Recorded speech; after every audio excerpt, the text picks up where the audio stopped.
একাত্তরে মানবতা বিরোধী অপরাধে আলবদর প্রধান জামায়াত নেতা মুজাহিদের আপিলের রায়ে ফাঁসির আদেশ বহাল। রাষ্ট্রপক্ষের সন্তোষ, রিভিউ করবে আসামি পক্ষ। বাংলাদেশে সুষ্ঠু গণতান্ত্রিক পরিবেশ বিরাজ করছে, দেশ এগিয়ে যাচ্ছে উন্নতির দিকে, ব্রিটিশ পার্লামেন্টে প্রধানমন্ত্রী শেখ হাসিনা। সরকার ও আইওএম এর উদ্যোগে দেশে ফিরিয়ে আনা হলো পাচার হয়ে যাওয়া আরো ৪৭ বাংলাদেশিকে। কাজ না থাকায় ঝুঁকি নিয়ে বিদেশ যাত্রার কথা জানালেন ভুক্তভোগীরা। নারায়ণগঞ্জে আওয়ামী লীগ অফিসে বোমা হামলার ১৫ বছর পেরিয়ে গেলেও দোষীদের শাস্তি না হওয়ায় হতাশ নিহতের স্বজনরা, দ্রুত বিচারের দাবি।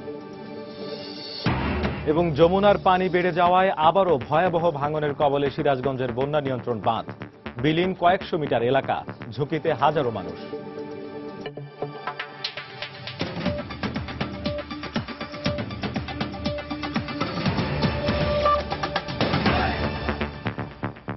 সময় সংবাদের সঙ্গে আছি আমি শেখ জায়েদ। একাত্তরে মানবতা বিরোধী অপরাধের মামলায় মৃত্যুদণ্ডপ্রাপ্ত আলবদর প্রধান জামায়াত নেতা আলী হাসান মোহাম্মদ মুজাহিদের আপিলের চূড়ান্ত রায়ে ফাঁসির আদেশ বহাল রাখা হয়েছে।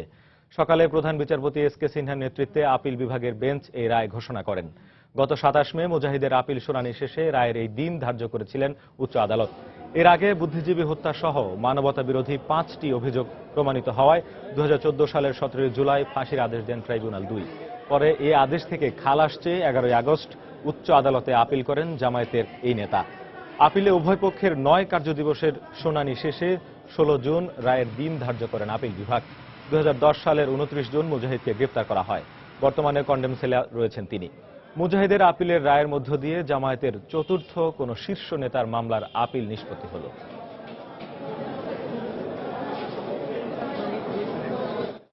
এদিকে অ্যাটর্নি জেনারেল মাহবুবে আলম রায়ে সন্তোষ প্রকাশ করে বলেছেন, মানবতা বিরোধী অন্য অপরাধে দেয়া রায়ে পরিবর্তন আনলেও বুদ্ধিজীবী হত্যাকাণ্ডের অপরাধে দেয়া ট্রাইব্যুনালের মৃত্যুদণ্ডের রায় বহাল রেখেছেন আপিল বিভাগ। তিনি জানান, পূর্ণাঙ্গ রায় প্রকাশ হওয়া পর্যন্ত অপেক্ষায় থাকবেন তারা। অন্যদিকে আসামি পক্ষ বলছে, আপিল বিভাগের আদেশের বিরুদ্ধে রিভিউ আবেদন করবেন তারা। বুদ্ধিজীবী হত্যা অভিযোগটি ছিল তার বিরুদ্ধে সবচেয়ে বড় অভিযোগ। এই অভিযোগে ট্রাইব্যুনাল ওনাকে মৃত্যুদণ্ড প্রদান করেছে এবং আজকে আপিল বিভাগও সেই দণ্ড বহাল রেখেছে। অর্থাৎ বুদ্ধিজীবী হত্যার দায়ে উনি মৃত্যুদণ্ডে দণ্ডিত হলেন। আমি আশা করছি অতি শীঘ্রই রায় হয়তো আমরা পেয়ে যাব। ৬ নম্বরে যে ৪ বুদ্ধিজীবী হত্যা, সেখানে কোনো নির্দিষ্ট কোনো ঘটনার কথা বলা হয়নি। ঢালাও অভিযোগে বুদ্ধিজীবী হত্যা মামলা তাকে ফাঁসি দেওয়া হয়েছে। এটা আমরা রায়ের পূর্ণাঙ্গ কপি পেয়ে রিভিউ ফাইল করব। দর্শক, মুজাহিদের আপিলের রায়ের বিষয়ে কথা বলতে আমাদের স্টুডিওতে উপস্থিত আছেন ৭১-এ ৬ নম্বর সেক্টরের বীর মুক্তিযোদ্ধা শহীদুল ইসলাম বাবলু। কথা বলছি তার সাথে। আপনাকে স্বাগত জানাচ্ছি আমাদের সময় সংবাদে। আপনার কাছে প্রথমেই জানতে চাইব যে আপিলের রায়ে আপনার প্রতিক্রিয়া কি? দেখেন, আমি তো আজকে সকালে যখন আপনাদের এখানে আসছিলাম, আমি বেবডিক্সিতে বসেই রায়ের খবরটা অনলাইনে পেয়ে যাই। তখন আমি হঠাৎ করে ৭১-এ ফিরে যাই এভাবে যে যুদ্ধে আমি দিনাজপুরের পঞ্চগড়ে ছিলাম, অমরখানার পিছনে। তো ওইখানে আমাদের একটা সময় আমার দায়িত্ব ছিল একটা বড় গাছে, ভারতীয় সীমান্তের ওই পারে একটা গাছে চড়ে অমরখানা দিনাজপুর সেক্টরের সবচেয়ে কুখ্যাত পাকিস্তানি ডিফেন্স, পাক হানাদারদের ডিফেন্স। আমরা অবজারভেশন পোস্টে বাইনোকুলার লাগিয়ে ওদের কর্মকাণ্ড দেখতাম এবং পঞ্চগড় থেকে জেলা, এখনকার জেলা শহর পঞ্চগড় থেকে ওদের সাপ্লাই লাইনটা ডিস্টার্ব করার কাজ ছিল আমাদের। যে বড় কোনো সাপ্লাই আসলে আমরা পিছনে হেভি আর্টিলারিকে জানাতাম, ওরা গোলাবর্ষণ করতো। এর ফাঁকে ফাঁকে আমরা যেটা দেখতাম ওই জায়গাটায়, এই মুজাহিদের চেলারা, আলবদর রাজাকাররা ওই এলাকার তরুণী কিশোরীদেরকে ধরে নিয়ে ওখানে যেত। বিশ্বাস করেন, ওই বাইনোকুলার দিয়ে শব্দ আমরা শুনতাম না, কিন্তু ওই কিশোরী তরুণীদেরকে যখন ওদের বাংকারে নিয়ে যাওয়া হতো, তাদের যে আর্তনাদ, তাদের যে চিৎকার, তাদের যে বুক ফাটা হাহাকার, সম্ভ্রম হারানোর হাহাকার, ওইটা এখনো আমার কানে বাজে। আমি মাঝে মাঝে দুঃস্বপ্ন দেখি। আজকে এদের বিচারের মধ্য দিয়ে সেই হাহাকার বা ঢাকায় এই মুজাহিদরা সরাসরি যে বুদ্ধিজীবী হত্যার সাথে জড়িত, তাদের জন্য তাদের এই যে অসভ্য ঘটনার বিরুদ্ধে একটা সভ্যতার অগ্রযাত্রা শুরু হলো বলে আমি মনে করি। শুরু হয়েছে বলে মনে করি, বিশেষ করে এই সরকার ক্ষমতায় আসার পর। এটাতে আমরা মুক্তিযোদ্ধারা এবং এদেশের স্বাধীনতাকামী মানুষ, তাদের সাথে আমিও খুশি, আমি আনন্দিত। যে আরেকটি বিষয় যেটি হচ্ছে যে মুক্তিযুদ্ধের সময় আলবদর বাহিনীর প্রধান এই মুজাহিদের নেতৃত্বেই আসলে অনেক নির্মম কাহিনীর কথা মুক্তিযোদ্ধারা আমাদেরকে বলেছেন। আপনি এই বিষয়ে আপনি কি বলবেন, আপনার নতুন প্রজন্মের কাছে তুলে ধরার মতো? নতুন প্রজন্মের কাছে আমি একটা জিনিস তুলে ধরতে চাই যে এই মুজাহিদ এবং মুজাহিদের সাথে যারা আলবদররা যারা ঢাকা শহরে বিশেষ করে মুক্তিযোদ্ধাদের উপর নির্যাতন চালিয়েছে, বুদ্ধিজীবীদের উপর নির্যাতন চালিয়েছে, যাদের অন্যতম শিকার হচ্ছেন আমাদের দেশের একজন বীর সন্তান সুরকার আলতাফ মাহমুদ। সুরকার আলতাফ মাহমুদ সহ শহীদ জননী জাহানারা ইমামের সন্তান শহীদ রুমি, শহীদ বদি, শহীদ জুয়েল, এই মুজাহিদ এই ফকরাপুলের একটা গলিতে, গরম পানির গলিতে ফিরোজ রাজাকারের বাড়িতে বসে সে তার সাঙ্গপাঙ্গরা ঢাকা শহরে, ওই সময় ঢাকা তো অনেক ছোট, 71 সালের ঢাকা তো আজকের ঢাকার মতো এত ব্যাপক না, তারা যারা ক্রাক প্লাটুন বিশেষ করে যখন ঢাকায় অপারেশনটা শুরু করলো তখন তারা একটা রাও ফরমালির সাথে, আমার ব্যক্তিগত ধারণা, আমি নতুন প্রজন্মকে বলতে চাই যে আপনারা ইতিহাসগুলো পড়েন, আজকে নানানভাবে এদের প্রতি সহানুভূতির একটা আবহাওয়া সৃষ্টি করার চেষ্টা করা হয় যে এতদিন পর কেন বিচার, এতদিন কেন, ৪৪ এবং ১৬০ বছর পরও আমরা চাইবো এদের বিচার হবে।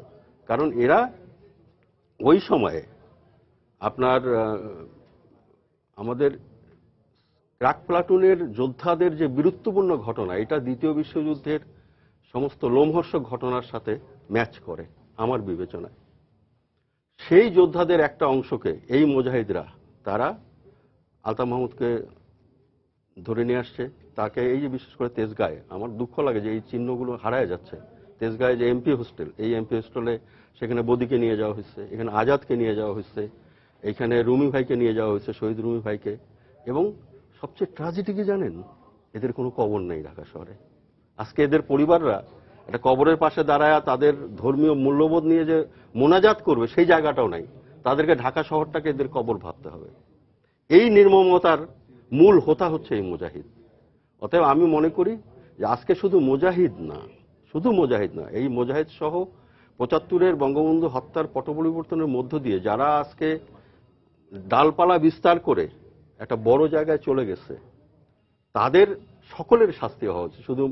শুধু শাস্তি না, আজকে ধরেন আপিল বিভাগ, আমি ধন্যবাদ জানাবো মাননীয় প্রধান বিচারপতি সহ আপিলের ডিভিশনকে, অ্যাপেক্স কোর্ট আজকে প্রমাণ করছে যে তারা মুক্তিযুদ্ধের যে চেতনা, মুক্তিযুদ্ধের যে স্পিরিট, সেটাকে তারা স্যালুট করলো, তারা বদিকে স্যালুট করলো, তারা রুমিকে স্যালুট করলো।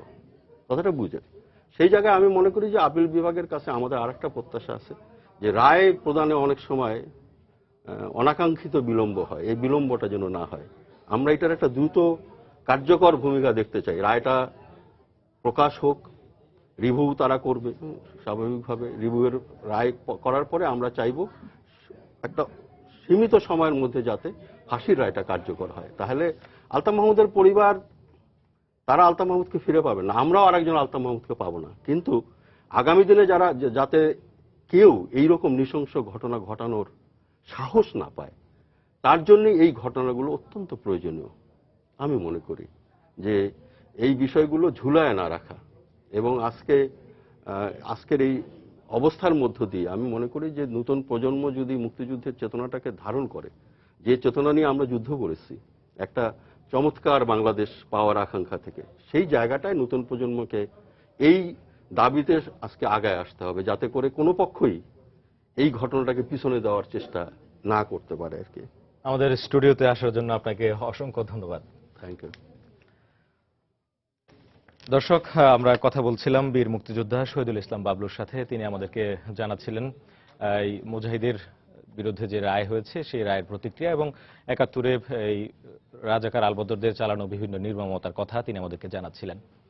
৭১-এ মানবতা বিরোধী অপরাধের মামলায় মৃত্যুদণ্ডপ্রাপ্ত আলবদর বাহিনীর প্রধান জামায়াত নেতা মুজাহিদের আপিলের চূড়ান্ত রায়ে ফাঁসির আদেশ বহাল রাখায় সন্তোষ প্রকাশ করেছেন গণজাগরণ মঞ্চের মুখপাত্র ইমরান সরকার। সকালে রাজধানীর শাহবাগে রায় ঘোষণার পর তাৎক্ষণিক প্রতিক্রিয়ায় সাংবাদিকদের তিনি কথা বলেন। এ সময় তিনি দ্রুত রায় কার্যকরেরও দাবি জানান। আমরা এই রায় হওয়ায় আমরা অত্যন্ত খুশি। আমরা মনে করি সারা দেশের প্রত্যেকটি মানুষ যারা দীর্ঘ 44 বছর ধরে অপেক্ষায় ছিল যে যুদ্ধাপরাধীদের বিচারের মাধ্যমে বাংলাদেশ দায়মুক্ত হবে, সেই বাংলাদেশের প্রত্যেকটি মানুষ এই মৃত্যুদণ্ডের রায়ে খুশি হয়েছে। আমরা অপেক্ষা করছি যত শীঘ্র সম্ভব এই যুদ্ধাপরাধীর মৃত্যুদণ্ডের রায় কার্যকর করা হবে। দেখছেন সময় সংবাদ। জানে থাকে বেস্ট ফ্রেন্ড বামে লং ডিস্টেন্স, কেউ কম কথা বলে, কেউ কথার প্রতি চলে, কোনো কিছুরই তাই ঠিক নাই ঠিক নাই ঠিক নাই। আমরা এক একজন এক এক রকম, শুধু আমরা সবাই এক বন্ধু। আমরা যেমনই হই না কেন এয়ারটেলে সবাই এক। নতুন পুরান বা বন্ধ কানেকশনে সবার সাথে কথা বলো 1 পয়সা সেকেন্ড রেটে দিনরাত 24 ঘন্টা। Airtel the smartphone network. Bangladesh থেকে দারিদ্র্য দূর করাই বর্তমান সরকারের মূল লক্ষ্য বলে মন্তব্য করেছেন প্রধানমন্ত্রী শেখ হাসিনা। সোমবার ব্রিটিশ পার্লামেন্টে তার উদ্দেশ্যে আয়োজিত এক সংবর্ধনা অনুষ্ঠানে বক্তব্য রাখেন তিনি। প্রধানমন্ত্রী পার্লামেন্টের সিপিএ কক্ষে প্রবেশ করলে ব্রিটিশ স্পিকার জন বারাকো ও কিথ ভাজ এমপি তাকে স্বাগত জানান। এ সময় প্রধানমন্ত্রীর তথ্য প্রযুক্তি বিষয়ক উপদেষ্টা সজীব অজয় জয় ছাড়াও নবনির্বাচিত এমপি টিউলিপ সিদ্দিক বক্তব্য রাখেন। প্রধানমন্ত্রী তার বক্তব্যে বলেন, বর্তমানে বাংলাদেশে একটি সুষ্ঠু গণতান্ত্রিক পরিবেশ বিরাজ করছে এবং উন্নয়নের দিকে এগিয়ে যাচ্ছে দেশ। সাম্প্রদায়িক সম্প্রীতির কথা বলতে গিয়ে প্রধানমন্ত্রী বলেন, দেশে সব ধর্মের অনুসারীদের যার যার ধর্ম পালনের স্বাধীনতা রয়েছে। এ সময় আরো উপস্থিত ছিলেন এমপি রোশনার আলী, যুক্তরাজ্যে নিযুক্ত বাংলাদেশের high commissioner M A Hannan, Redwan Mujib Siddique, British Bangladeshi ব্যবসায়ী আমিন আলী সহ প্রধানমন্ত্রীর কার্যালয়ের কর্মকর্তারা।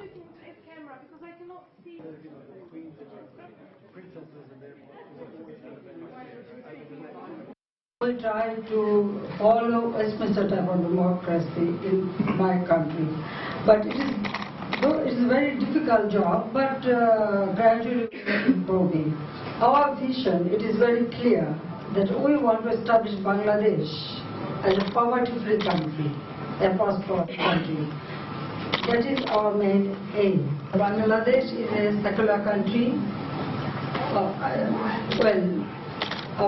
In our country, people from every religion, they can live peacefully, and also they can perform their religion according to their choice. BNP chairperson Begum Khaleda জিয়ার সঙ্গে সাক্ষাৎ করেছে চীনের কমিউনিস্ট পার্টির প্রতিনিধি দল। গতকাল বিকেলে বেগম জিয়ার গুলশানের বাসভবনে তারা দেখা করেন। বিকেল 4:15টায় শুরু হওয়া বৈঠকটি চলে 5:30 পর্যন্ত। বৈঠকে বিএনপির পক্ষে দলের স্থায়ী কমিটির কয়েকজন সদস্য উপস্থিত ছিলেন। সৌজন্য সাক্ষাৎ শেষে স্থায়ী কমিটির সদস্য ডক্টর আব্দুল মঈন খান জানান, চীন চায় বাংলাদেশের রাজনৈতিক স্থিতিশীলতা ও গণতান্ত্রিক ধারা বজায় থাকুক, আর তাই বাংলাদেশকে নিয়ে চীন যে অবস্থানে ছিল এখনো সেই অবস্থানে আছে।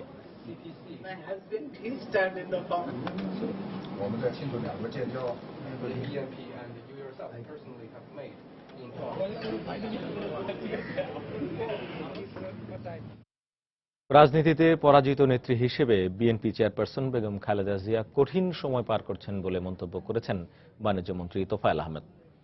গতকাল সচিবালয়ে সংবাদ সম্মেলনে তিনি আরো বলেন, বিএনপি নেত্রী ভারত বিরোধিতা করবেন না এই অঙ্গীকার করে নতজানু হয়ে ভারতের প্রধানমন্ত্রী নরেন্দ্র মোদীর সঙ্গে সাক্ষাৎ করেছেন। তিনি অহেতুক কতগুলি অসত্য কথা বলেছেন, যার কোনো ভিত্তি নাই।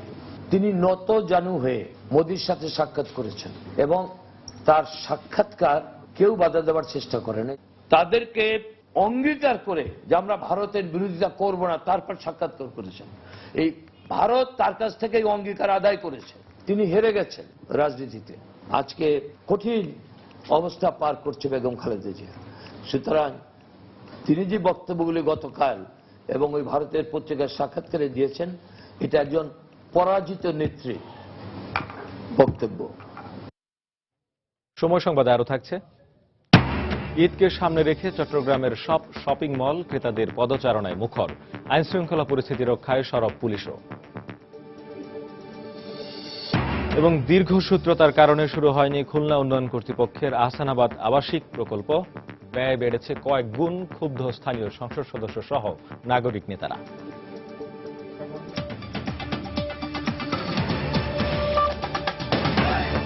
তাই তো সবাই বলে শিলপাল্লার দিন শেষ, মেগা ডিজিটাল স্কেলে বাংলাদেশ। বাংলাদেশ, ভারত, নেপাল ও ভুটানের মধ্যে যানবাহন চলাচলের রূপরেখা চুক্তি সই হয়েছে। ভুটানের রাজধানী থিম্পুতে গতকাল 4 দেশের পরিবহন মন্ত্রীরা এই চুক্তিতে সই করেন।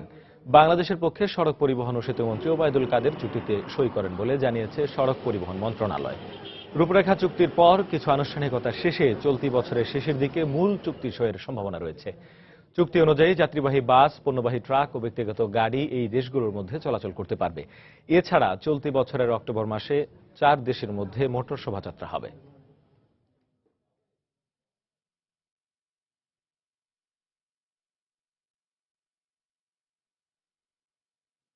পাচার হয়ে যাওয়া আরো 47 বাংলাদেশিকে দেশে ফিরে আনা হয়েছে।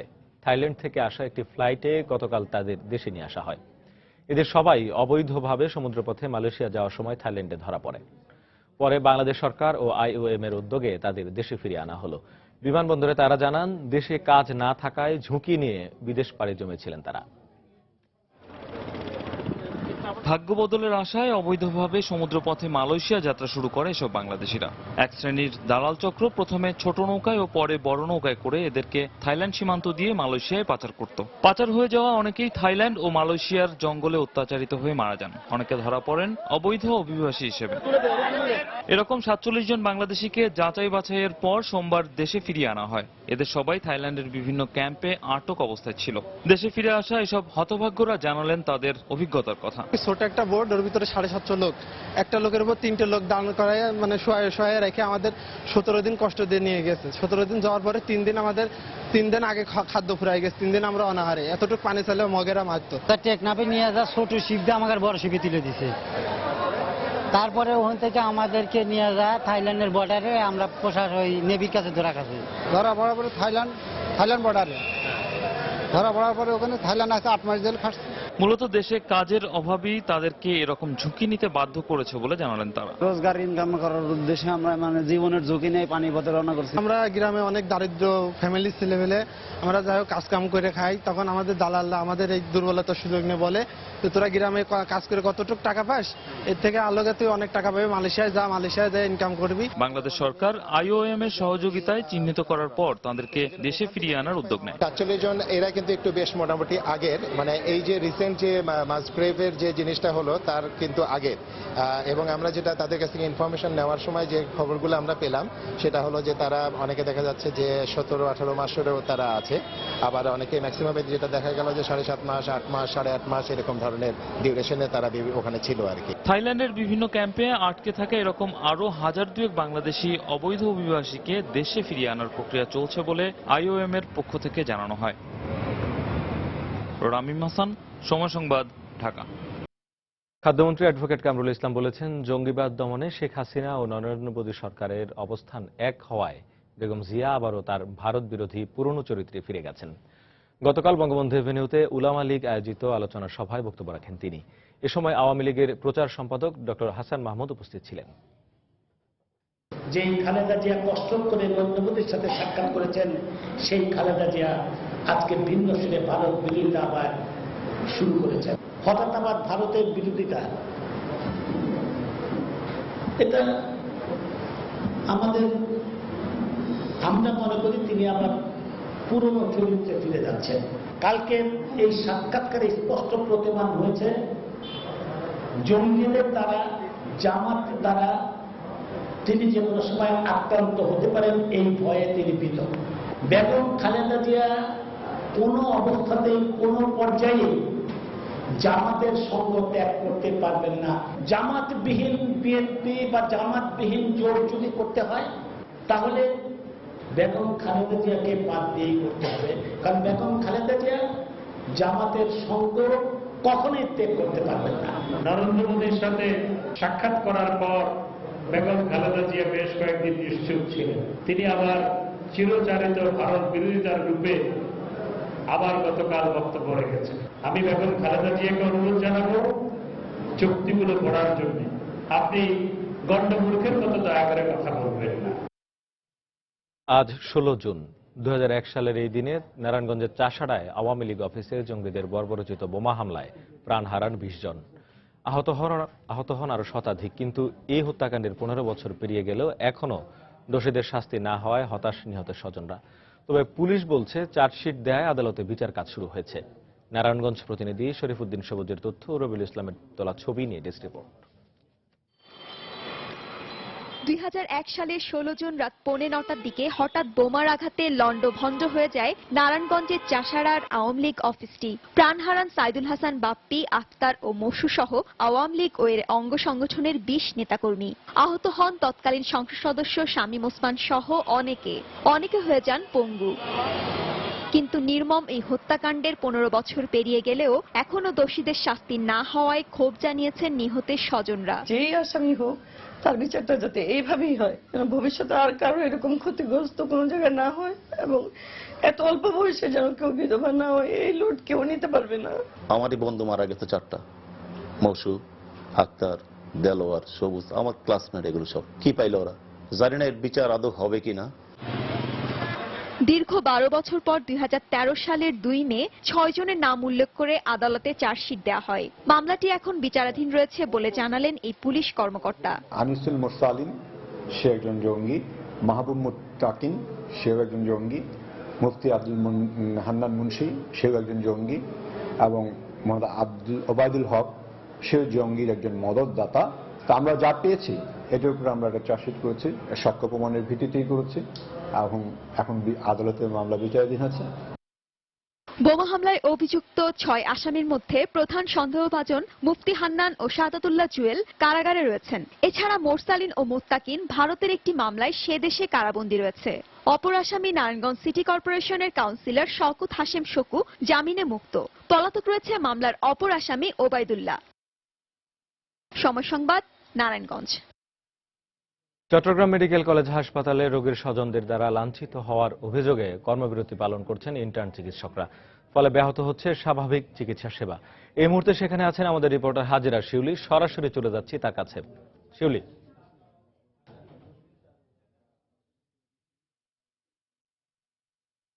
গতকাল রাতে যে ঘটনার জের ধরে গতকাল রাত 11টার পর থেকেই চট্টগ্রাম মেডিকেল কলেজ হাসপাতালে দায়িত্বরত ইন্টার্নি চিকিৎসকরা কর্মবিরতি পালন করছেন, এবং যেটা আমরা জানতে পেরেছি, আমি হাসপাতাল পরিচালক এবং হৃদরোগ বিভাগের যে করোনারি কেয়ার ইউনিটেই রোগীর স্বজনরা একজন নারী ইন্টার্নি চিকিৎসককে লাঞ্ছিত করেছেন, এবং তারা যেটা বলেছেন শারীরিকভাবে তাকে লাঞ্ছিত করা হয়। ডাক্তাররা যেটি জানিয়েছেন যে করোনারি কেয়ার ইউনিট, বিশেষ করে হৃদরোগ বিভাগের, সেটি খুব স্পর্শকাতর একটি ওয়ার্ড, এবং সেখানে হার্টের পেশেন্টরা থাকে এবং তারা খুবই স্পর্শকাতর অবস্থায় থাকে। তাই সেই ওয়ার্ডে একজনের বেশি অ্যাটেন্ডেন্সের প্রবেশের কোনো অনুমতি নেই, কিন্তু একজন রোগীর প্রায় 7 থেকে 8 জন অ্যাটেন্ডেন্স ওই ওয়ার্ডে ঢুকে যায়, এবং এই বিষয়ে একজন নারী ইন্টার্নি চিকিৎসকদের সাথে ওই রোগীর স্বজনদের কথা কাটাকাটির জের ধরে ওই অ্যাটেন্ডেন্সরা নারী চিকিৎসককে লাঞ্ছিত করেন, এবং এটা নিয়ে ইন্টার্নি চিকিৎসকদের সাথে রোগীর অ্যাটেন্ডেন্সদের হাতাহাতির ঘটনা ঘটে। পরবর্তীতে পুলিশ এসে পরিস্থিতি শান্ত করলো।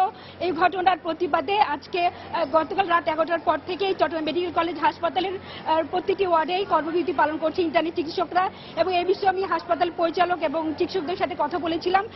তারা বলছেন যে এভাবে যদি তারা দায়িত্ব পালন করতে এসে তাদেরকে এভাবে নাজেহাল হতে হয়, তাহলে তাদের পক্ষে এভাবে দায়িত্ব পালন করা সম্ভব নয়। তারপরেও তারা পেশাগত খাতিরে এবং মানবতার খাতিরে দায়িত্ব পালন করছেন, এবং ইন্টার্নি চিকিৎসকরা যেসব দাবি দেওয়া দিয়েছেন সেটি হচ্ছে যে ওই নারী চিকিৎসককে হুমকি দিয়েছে রোগীর অ্যাটেন্ডেন্স যে তাকে দেখে নেওয়া হবে, এবং তার বাসায়ও ঠিকানা বের করে তার বিরুদ্ধে তারা ওই ইন্টার্নি চিকিৎসকের তারা জীবনের নিরাপত্তা নিয়ে আশঙ্কা প্রকাশ করেছেন। তো 3 দফা দাবি আমাকে জানিয়েছেন ইন্টার্নি চিকিৎসক অ্যাসোসিয়েশনের আহ্বায়ক নাসিরুদ্দিন পাটোয়ারি, এবং এই ঘটনার প্রতিবাদে তারা সকাল থেকে কোনো ওয়ার্ডে আমি কোনো ইন্টার্নি চিকিৎসক উপস্থিতি দেখতে পাইনি। তবে অন্যান্য যে চিকিৎসকরা আছেন, হাসপাতালের সহকারী রেজিস্ট্রার এবং প্রফেসর, সহকারী অধ্যাপক সহ অন্যান্যরা কিন্তু দায়িত্ব পালন করছে। তবে এখন পর্যন্ত বড় ধরনের কোনো এই কারণে প্রভাব পড়েনি। তবে রোগীদের কাছে আমরা কথা বলেছিলাম, তারা যেটা বলেছেন যে বিশেষ করে রাতের দিকে তারা কিছুটা সমস্যায় পড়েছিলেন। তবে এখন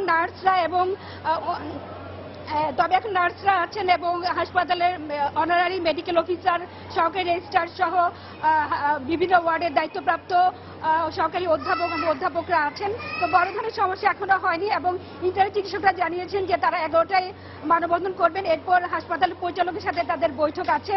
যদি তাদের জীবনের নিরাপত্তা নিশ্চিত করা হয় এবং কাজের ক্ষেত্রে নিরাপত্তা নিশ্চিত করা হয় এবং দোষী যে রোগীর স্বজনরা একজন নারী চিকিৎসককে লাঞ্ছিত করেছেন তাকে আইনের আওতায় এনে যথাযথ শাস্তি নিশ্চিত করা হয়, তাহলে তারা আবার কাজে যোগ দিবেন। তো হাসপাতাল পরিচালক বলছেন যে ইন্টার্নিদের সাথে কথা বলে তিনি তাদেরকে কাজে ফিরিয়ে আনার চেষ্টা করছেন।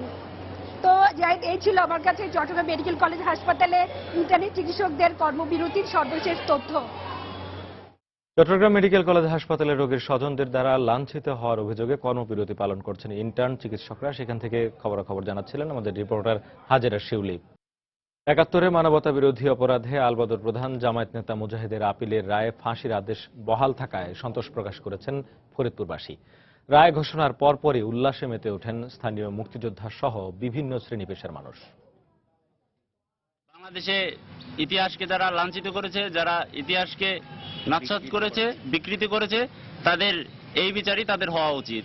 আর আমরা ইয়াং জেনারেশন আমরা সবাই খুব খুশি যুদ্ধাপরাধীদের বিচার হওয়ার জন্য। ফাঁসির রায় হওয়াতে ফরিদপুরবাসী হিসেবে আমি অত্যন্ত আনন্দিত এবং আমি মনে করি যে ফরিদপুর কলঙ্কমুক্ত হয়েছে। মুজাহিদের ফাঁসির রায় হয়েছে, আমরা ফরিদপুরবাসী অত্যন্ত আনন্দিত, খুশি। আমরা এই রায়কে স্বাগত জানাই এবং অতিবিলম্বে এই রায়ের তার ফাঁসি কার্যকর হোক আমরা ফরিদপুর দাবি করি। 2015-16 অর্থ বছরের প্রস্তাবিত বাজেটের 73-74 পৃষ্ঠায় কিছু পরিবর্তন এনে অর্থমন্ত্রী আবুল মাল আব্দুল মুহিত বলেছেন, তেল, বীজ, গম, চিনি, পরিশোধিত ও অপরিশোধিত ভোজ্য তেল সহ বেশ কয়েকটি নিত্য পণ্যের আমদানির উপর উৎসে কর আদায় করা হবে না। গতকাল সন্ধ্যায় সংসদে বাজেট আলোচনায় তিনি কথা বলেন। এ সময় তিনি বলেন, উৎসে করের নামে কেউ যাতে বাজারে নিত্য পণ্যের দাম বাড়াতে না পারে সেজন্যই এই পরিবর্তন আনা হয়েছে। বাজেট বক্তব্যে আয়কর সম্বন্ধে 73 এবং 74 পৃষ্ঠায় বিস্তৃত নির্দেশনায় দেখা যাচ্ছে শুষ্ক মরিচ, তেল, বীজ, পরিশোধিত ও অপরিশোধিত ভোজ্য তেল, চাল, চালের খুদ, গম, পরিশোধিত ও অপরিশোধিত চিনি, এইগুলো আমদানি হলে উৎসে নিম্ন হারে, আগে 3% ছিল, এবার 2%-এ উৎসে আয়কর আদায় করা হবে। এই উৎসে শব্দটা বাজারকে অস্থিতিশীল করে দিচ্ছে। এটা যাতে না হতে পারে সেজন্য এই যে কতগুলো পণ্যের নাম বললাম, এই পণ্যের উপর উৎসে কোনো কর, 2%-এর কর আদায় করা হবে না। ঈদকে সামনে রেখে আগে ভাগেই দেশি বিদেশি নানা পোশাকের পসরা সাজিয়েছে বসেছেন চট্টগ্রামের বিক্রেতারা। রমজানে বাড়তি ভিড় ও ঝামেলা এড়ানোর পাশাপাশি তুলনামূলক সস্তায় পোশাক কিনতে অনেক ক্রেতা আগে ভাগেই সেরে নিচ্ছেন ঈদের কেনাকাটা। আর তাই সাধারণ থেকে শুরু করে অভিজাত সব শপিং মলগুলোতে জমে উঠেছে বেচা বিক্রি। আশরাফুল মামুনের তোলা ছবিতে বিস্তারিত জানাচ্ছেন হাজেরা শিউলি। ঈদের আগে সব জিনিসের দাম বেড়ে যায়, তাই কেনাকাটার জন্য ক্রেতারা এখন রোজার অপেক্ষায় থাকেন না। আর ক্রেতাদের অগ্রিম চাহিদা মেটাতে শবে বরাতের পরই দোকানে নতুন ডিজাইনের পোশাক তুলেছে বন্দরনগরী শপিং মলগুলো। দেশীয় পোশাকের পাশাপাশি প্রতিবেশী দেশ ভারত ও পাকিস্তান থেকেও দোকানিরা এনেছেন বাহারি ডিজাইনের পোশাক। মেয়েদের পোশাকে এবারও নেট, জর্জেট, ভেলভেট কাপড়ের চুমকি ও পাথরের কাজ করা ভারতীয় ডিজাইন বেশি চলছে। আর রোজার আগে অগ্রিম বিক্রি ভালো হওয়ায় খুশি দোকানিরাও। 15 দিন আগে থেকে আমাদের সেল শুরু হয়ে গেছে, বিশেষ করে 3 পিস আর কি, যেগুলো আনস্টিচ সেগুলো সেলাইতে হবে, সেই জন্য আমরা আগে প্রস্তুত ছিলাম। ইন্ডিয়ান কাজ করা কাপড়টা বেশি চলতেছে এখন, কাজ করা কাটওয়ার্কের কাজ করা মানে চুমকির ডিজাইনের যেসব কাপড়গুলো আছে ওই ধরনের কাপড়গুলো একটু বেশি চলতেছে। এক্ষেত্রে ঈদের কেনাকাটায় এগিয়ে তরুণী ও গৃহিণীরা। বিশেষ করে পছন্দের দর্জির কাছে পোশাক বানাতে নগরীর টেরি বাজারে থান কাপড় ও 3 পিসের দোকানে তরুণীদের ভিড় বেশি। আর আগেভাগে তুলনামূলক সস্তায় কাপড় কিনতে পেরে সন্তুষ্ট তারা। নতুন অর্ডারে পোশাক বানাতে ব্যস্ত দর্জিরাও। 10 রমজান পর্যন্ত অর্ডার চলবে, আমাদের ঈদের অনেক আগ থেকে অর্ডার শুরু হয়েছে, আমরা খুব কাজ নিয়ে ব্যস্ত এখন। জামা কিনলাম, শাড়ি এখনো কেনা হয়নি, শাড়ি কিনবো, একটু দেখতেছি, একটু দেখে শুনে তারপর কিনবো। রোজা রেখে আসতে একটু কষ্ট হয়, বাড়তি ঝামেলা, তার জন্য রোজার আগে করে ফেলা। আর প্রাইসটা মোটামুটি রিজনেবল আছে। এদিকে ঈদে হাল ফ্যাশনের পাঞ্জাবি এবং শার্ট বানাতে তরুণরাও ভিড় করছেন ব্র্যান্ডের দোকানে। পাঞ্জাবি শার্ট দুইটা সেল হচ্ছে, কিন্তু পাঞ্জাবিটা বেশি, কারণ ঈদ উপলক্ষে রোজা, সামনে রোজা, কাস্টমাররা বেশি, ফ্যামিলি মেম্বার বেশি, তো আগে দিতে হচ্ছে সেলাইয়ের জন্য। ঈদের আগেই বাড়তি ক্রেতা সমাগমে খুশি বিক্রেতারা। তাদের আশা, আবহাওয়া ও সার্বিক পরিস্থিতি ভালো থাকলে এবার ঈদে ভালো ব্যবসা হবে।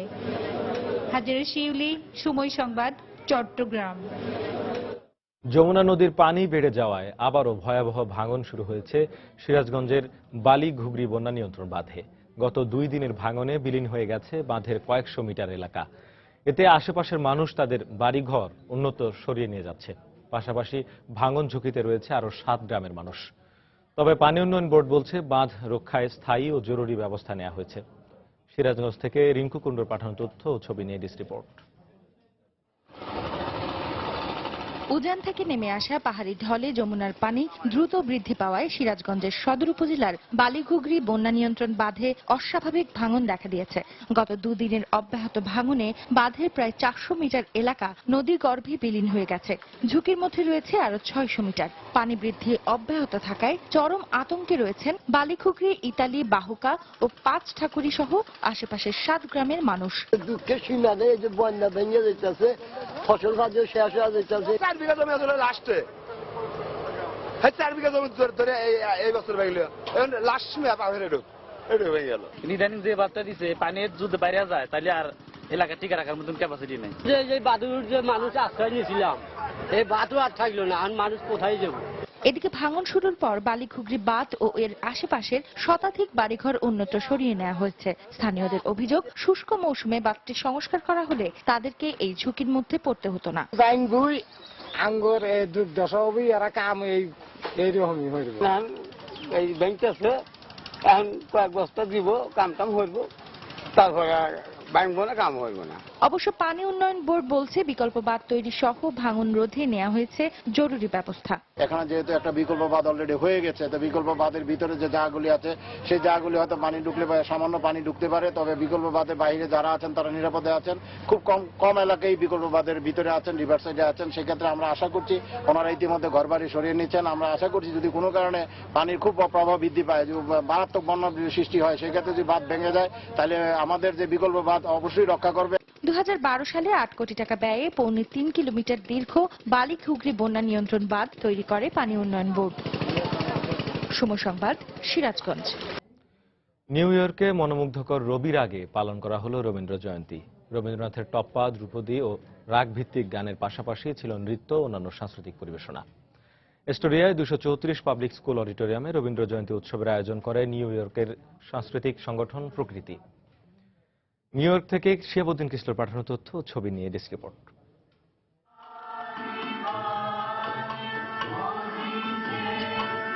চমকে চমকে সহসা দ্বীপ উজলি, চকিতে চকিতে বাতেই ছুটিল বিজুলি। রবি ঠাকুরের গানের সঙ্গে নৃত্যের অলঙ্কারে রবীন্দ্রনাথকে যেন নতুন করে আবিষ্কার করল প্রবাসী বাঙালিরা। রবি ঠাকুরের সৃষ্টিকর্মে আবারও মুগ্ধ হলেন দর্শকরা।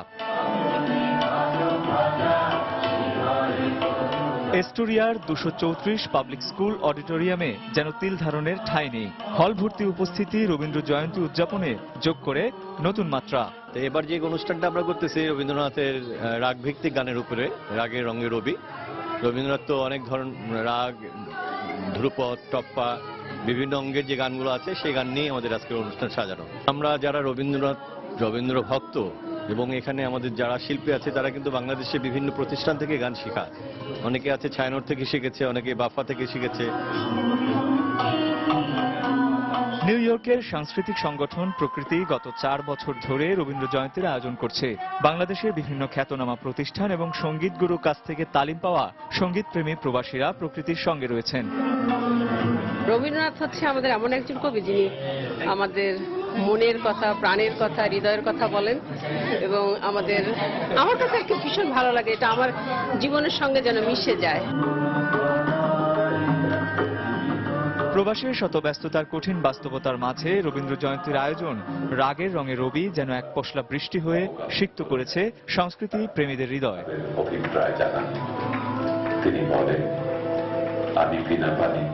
সময় সংবাদ, নিউ ইয়র্ক। দেশের বাইরের খবর। ইয়েমেনের হাদ্রামাউত প্রদেশে মার্কিন ড্রোন হামলায় আল কায়েদার শীর্ষ জঙ্গি নেতা নাসের আল ওহাইসি নিহত হয়েছেন। ইয়েমেনের একটি অনলাইন গ্রুপ আল মাসদারের বরাত দিয়ে বিবিসি জানায় শুক্রবার ওই জঙ্গি নেতা নিহত হন।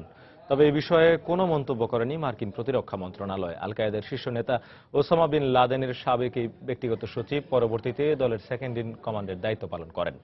2011 সালে বিন লাদেনকে হত্যার পর এটা আল কায়েদার জন্য আরেকটি বড় ধাক্কা হবে বলে ধারণা করা হচ্ছে। মোস্ট ওয়ান্টেড তালিকাভুক্ত এই জঙ্গির বিরুদ্ধে হামলার পরিকল্পনা, জঙ্গি প্রশিক্ষণ, অর্থ ও অস্ত্র সংগ্রহ এবং নতুন লোকদের দলে ভেড়ানোর অভিযোগ রয়েছে। তাকে ধরিয়ে দিতে $1 কোটি পুরস্কার ঘোষণা করেছিল পেন্টাগন।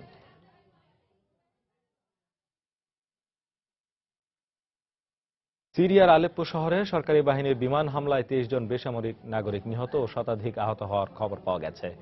হামলায় একটি ভবন ধসে পড়ায় নিহতদের সংখ্যা আরও বাড়তে পারে বলে আশঙ্কা করা হচ্ছে। এতে স্থানীয় একটি মসজিদ ও মাদ্রাসা ক্ষতিগ্রস্ত হয়েছে বলেও জানায় আন্তর্জাতিক গণমাধ্যম। সিরিয়ায় 4 বছর ধরে চলে আসা গৃহযুদ্ধের অবসানে জাতিসংঘের প্রতিনিধিরা সোমবার 2 দিনের সফরে দামেস্কে পৌঁছানোর কয়েক ঘন্টার মাথায় এই বিমান হামলার ঘটনা ঘটল। আলোচনার মাধ্যমে একটি সমাধানে আসার ব্যাপারে সিরিয়ার পররাষ্ট্রমন্ত্রী ওয়ালিদ আল মোয়াল্লেম সহ অন্য সরকারি কর্মকর্তাদের সঙ্গে সংস্থাটির বৈঠকে বসার কথা ছিল।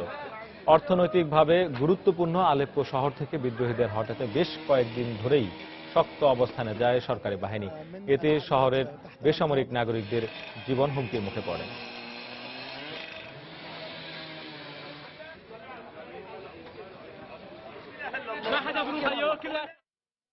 খেলার খবর, প্রথম ম্যাচ হারলেও এবার বিশ্বকাপ বাছাইয়ের ম্যাচে জয়ের জন্য মাঠে নামতে যাচ্ছে স্বাগতিক বাংলাদেশ। এএফসি অঞ্চলের বাছাইয়ে মামুনুলদের এবারের প্রতিপক্ষ মধ্য এশিয়ার দেশ তাজিকিস্তান। এতে গেল ম্যাচের ভুল শুধরে ভালো ফুটবল খেলার প্রত্যয় ক্রুইফ বাহিনীর। তবে এই ম্যাচে জয় ভিন্ন কিছুই ভাবছে না অতিথিরা। বঙ্গবন্ধু স্টেডিয়ামে দুদলের ম্যাচটি শুরু হবে বিকাল 5টায়। 2018 বিশ্বকাপ বাছাই পর্বে এখন পর্যন্ত একটি করে ম্যাচ খেলেছে বাংলাদেশ ও তাজিকিস্তান, যেখানে প্রথম ম্যাচের ফলাফলটা নিজেদের বাগে আনতে পারেনি কোনো দলই। কাকতালীয়ভাবে হারের ব্যবধানটাও দুদলেরই অভিন্ন। তাই অন্তত এশিয়ান কাপের রেসে টিকে থাকতে দুদলের জন্যই বেশ গুরুত্বপূর্ণ হয়ে দাঁড়িয়েছে বাছাই পর্বের এই ম্যাচটি। বাছাই পর্বের গুরুত্বপূর্ণ এই ম্যাচে মাঠে নামার আগে পরিসংখ্যান অবশ্য কথা বলছে অতিথিদের পক্ষেই। দুদলের 6 মোকাবেলায় 1 জয়ের বিপরীতে মামুনুলদের হার 4টিতে। তার উপর দলে আছে ইনজুরি সমস্যা। তবে ক্রুইফ শিষ্যরা অনুপ্রেরণা খুঁজতে পারেন 2007 সালের বিশ্বকাপ বাছাইয়ের সেই ম্যাচ থেকে। কেননা ঘরের মাঠে খেলা সে ম্যাচটিতে স্বাগতিকরা 1-1 গোলে রুখে দিয়েছিল র্যাঙ্কিং এর উপরের সারির দলটিকে। আমি আগেও বলেছি, ঘরের মাঠে জয়টা আমাদের ভীষণ দরকার। গেল ম্যাচের ভুলগুলো নিয়ে ইতিমধ্যে আমরা কাজ করেছি। ফুটবলাররা এটা মাঠে প্রয়োগ করতে পারলে ভালো কিছুই হবে বলে আশা করছি। সিঙ্গেল পারফরমেন্স করে ভালো রেজাল্ট আসে না, টিম পারফরমেন্সে কিন্তু ভালো রেজাল্ট আসে। আমরা নেক্সট ম্যাচের জন্য সবাই রেডি যে আমরা কিছু করব। এদিকে বিশ্বকাপ বাছাইকে সামনে রেখে প্রস্তুতিটা বেশ পাকাপোক্তভাবে নিয়েছে মধ্য এশিয়ার দেশ তাজিকিস্তান। তার সাথে বাড়তি প্রেরণা হিসেবে কাজ করছে দলের বেশ কজন ফুটবলারের রাশিয়ান লিগে খেলার অভিজ্ঞতা। যদিও জর্ডানের বিপক্ষে হেরে বিশ্বকাপ বাছাই শুরুটা প্রত্যাশিত হয়নি সাবেক সোভিয়েত ইউনিয়নভুক্ত দেশটির। আমরা প্রথম ম্যাচটা হেরেছি, তাই এই ম্যাচে জয় ভিন্ন কিছুই ভাবছি না। আশা করছি আমরা জয় নিয়ে দেশে ফিরতে পারবো। ফিফা প্রকাশিত সর্বশেষ র্যাঙ্কিংয়ে এই তাজিকিস্তানের চেয়ে 27 ধাপ পিছিয়ে আছে বাংলাদেশ। কিন্তু মাঠের পারফরমেন্সের হিসেবে এই র্যাঙ্কিংটা কেবলই যে একটি কাগজে কলমে হিসাব, তা তো কিরগিজস্তান প্রমাণ করেছে কদিন আগেই। এবার মামুনুলদের অপেক্ষা সেই হিসেব বদলানোর। বঙ্গবন্ধু জাতীয় স্টেডিয়াম থেকে এস এম ইকবাল, সময় সংবাদ, ঢাকা। এ পর্যায়ে শীর্ষ সংবাদগুলো জানিয়ে দিচ্ছি আরেকবার। 71 মানবতা বিরোধী অপরাধে আলবদর প্রধান জামায়াত নেতা মুজাহিদের আপিলের রায়ে ফাঁসির আদেশ বহাল, রাষ্ট্রপক্ষের সন্তোষ, রিভিউ করবে আসামি পক্ষ। বাংলাদেশে সুষ্ঠু গণতান্ত্রিক পরিবেশ বিরাজ করছে, দেশ এগিয়ে যাচ্ছে উন্নতির দিকে, ব্রিটিশ পার্লামেন্টের প্রধানমন্ত্রী শেখ হাসিনা। সরকার ও আইওএম এর উদ্যোগে দেশে ফিরিয়ে আনা হলো পাচার হয়ে যাওয়া আরো 47 বাংলাদেশিকে। কাজ না থাকায় ঝুঁকি নিয়ে বিদেশ যাত্রার কথা জানালেন ভুক্তভোগীরা। নারায়ণগঞ্জে আওয়ামী লীগ অফিসে বোমা হামলার 15 বছর পেরিয়ে গেলেও দোষীদের শাস্তি না হওয়ায় হতাশ নিহতের স্বজনরা, দ্রুত বিচারের দাবি। এবং যমুনার পানি বেড়ে যাওয়ায় আবারও ভয়াবহ ভাঙনের কবলে সিরাজগঞ্জের বন্যা নিয়ন্ত্রণ বাঁধ, বিলীন কয়েকশো মিটার এলাকা, ঝুঁকিতে হাজারো মানুষ। এই ছিল এখনকার মতো। যে কোনো খবর পেতে ভিজিট করুন সময়নিউজ.টিভি। যে কোনো বাংলা লিঙ্ক ও বিওসিডিসেল নম্বর থেকে সময় সংবাদের খবর, অনুষ্ঠান সম্পর্কে জানতে এবং যে কোনো তথ্য সময় সংবাদকে জানাতে ডায়াল করুন 1624 নম্বরে। এছাড়া এইমাত্র পাওয়া খবর মোবাইলে পেতে SMS করুন START SN লিখে পাঠিয়ে দিন 1624 নম্বরে। সঙ্গে থাকুন সময়।